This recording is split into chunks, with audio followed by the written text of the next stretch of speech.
Hello जय हिंद दोस्तों, कैसे हैं आप सब लोग। आशा करते हैं आप सब बढ़िया होंगे। दोस्तों आज की इस वीडियो में मैं आप लोगों को क्लास 10th साइंस का मॉडल पेपर बताने वाला हूं। जी हां दोस्तों, इसमें हमने बहुत सारे इंपॉर्टेंट क्वेश्चन शामिल किए हैं जो आपके आगामी परीक्षा के लिए बहुत ज़्यादा इंपॉर्टेंट हैं। ठीक है, तो दोस्तों आप लोगों को वीडियो के आखिरी तक बने रहना है। इसमें मैं आप लोगों को 2023 जो बोर्ड में क्वेश्चन आएंगे उसके लिए इम्पोर्टेंट क्वेश्चन बता दे रहा हूँ। ठीक है, इस वीडियो में। ठीक है, तो चलिए पहला प्रश्न देखते हैं। फर्स्ट प्रश्न है, एक स्वस्थ आँख के लिए स्पष्ट दृष्टि की अधिकतम दूरी होती है। यहाँ पर दोस्तों ये आपका मॉडल पेपर है, आप लोग देख सकते हैं 2022-23 का बोर्ड परीक्षा। ठीक, और क्लास 10th का है ये मॉडल पेपर। अगर आप लोग लेना चाहते हैं तो ले सकते हैं, आपको मुझे कमेंट करके बता देना है। मैं आप लोगों को एक व्हाट्सएप नंबर दे रहा हूँ, इस पर सभी विद्यार्थी कमेंट कर दीजिए, मतलब मैसेज कर दीजिए, फिर आप लोगों को मॉडल पेपर बिल्कुल फ्री में प्रोवाइड करा दिया जाएगा। ठीक है, फर्स्ट प्रश्न देख लीजिए। एक स्वस्थ आँख के लिए स्पष्ट दृष्टि की अधिकतम दूरी होती है, यानी कि एक स्वस्थ नेत्र है उसके लिए कितनी दूर तक वो सुस्पष्ट देख सकता है। ठीक है, कितनी दूर तक एक स्वस्थ मनुष्य अपने आँखों से देख सकता है। तो इसका राइट आंसर हो जाएगा आपका ऑप्शन नंबर डी, अनंत। को अधिकतम दूरी अनंत होती है। ठीक है, तो याद रखना है आप लोगों को। दूसरा क्वेश्चन देख लीजिए। किसी वस्तु का प्रतिबिंब आँख के जिस भाग पर बनता है वह है। आप अभी फ़ोन अपना हाथ में लिए हुए हैं, आपके फ़ोन का प्रतिबिंब आपके आँख के किस भाग पर बनता है, ताकि आपको ये महसूस हो पा रहा है कि ये फ़ोन है। ठीक है, तो ये है आपका आंसर, इसका ऑप्शन नंबर बी, रेटिना। कोई भी वस्तु दोस्तों जो आँख देखती है सीधा उसका प्रतिबिंब रेटिना पर बना देती है। ठीक है, आइए देखते हैं आपका तीसरा प्रश्न क्या है।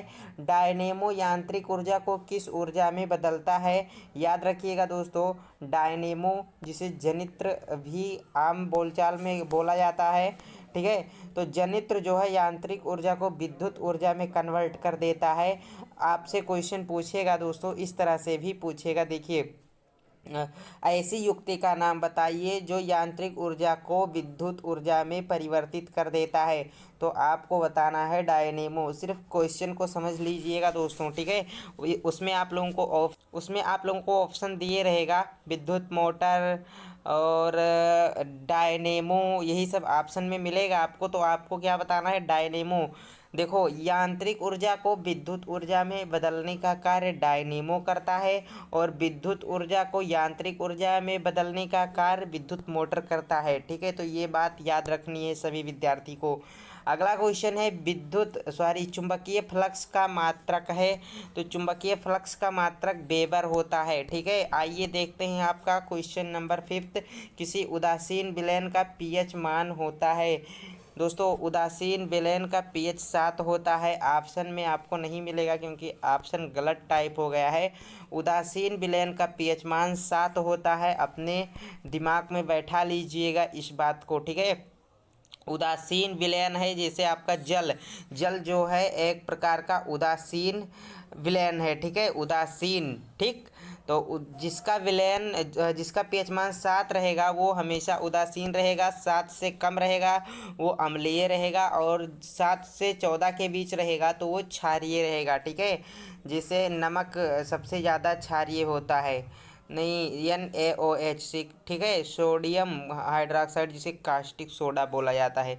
NaOH प्रबल क्षारक है। ठीक, आइए देखते हैं अब 2 से 4 अंक वाले कुछ महत्वपूर्ण प्रश्न। ये हैं आपके 5 प्रश्न मोस्ट इम्पोर्टेंट हैं दोस्तों, इन्हें आप लोग नोट कीजिए अभी के अभी, और इनके आंसर्स भी आप लोगों को मैं बता देता हूं, क्योंकि आप लोग कहाँ ढूंढेंगे इन सारे प्रश्न के आंसर, बहुत ज़्यादा इंपॉर्टेंट हैं। तो याद रख लीजिए दोस्तों, बहुत ज़्यादा इंपॉर्टेंट हैं। ठीक है, आइए बता देते हैं अब इनके आंसर्स। पहले क्वेश्चन पढ़ते हैं, उसके बाद आंसर्स भी दिखाते हैं। संक्षारण किसे कहते हैं, एक उदाहरण लिखिए। एंड अवक्षेपण अभिक्रिया से आप क्या समझते हैं, उदाहरण देकर समझाइए।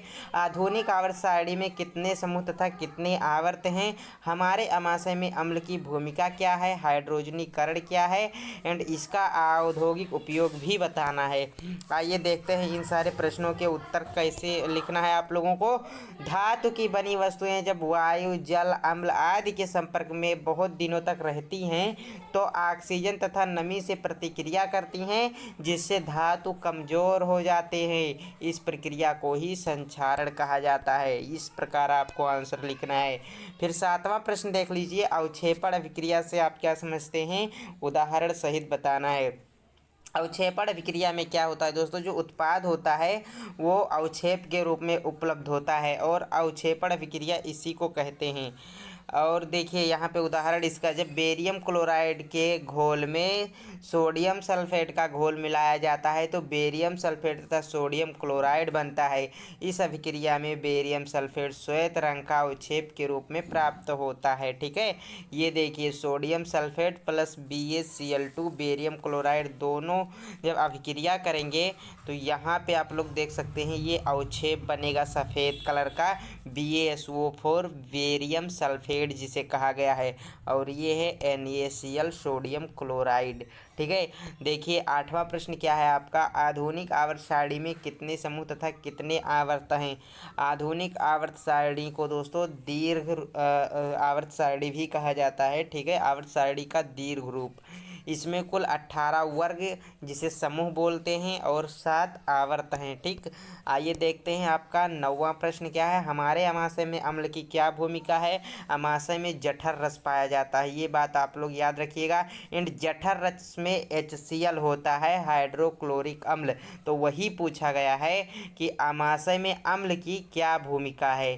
ठीक है, अमाशय में जठर रस होता है और इस जठर रस में अम्ल होता है, उस अम्ल का नाम है HCl।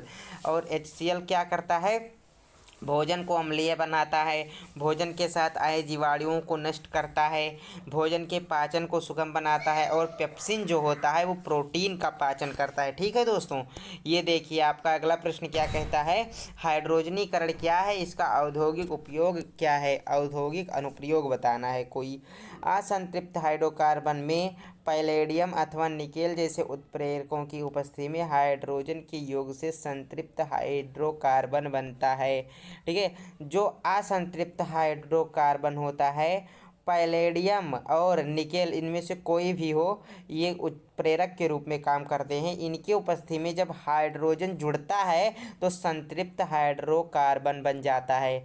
असंतृप्त हाइड्रोकार्बन प्लस हाइड्रोजन मिलकर संतृप्त हाइड्रोकार्बन बनाते हैं।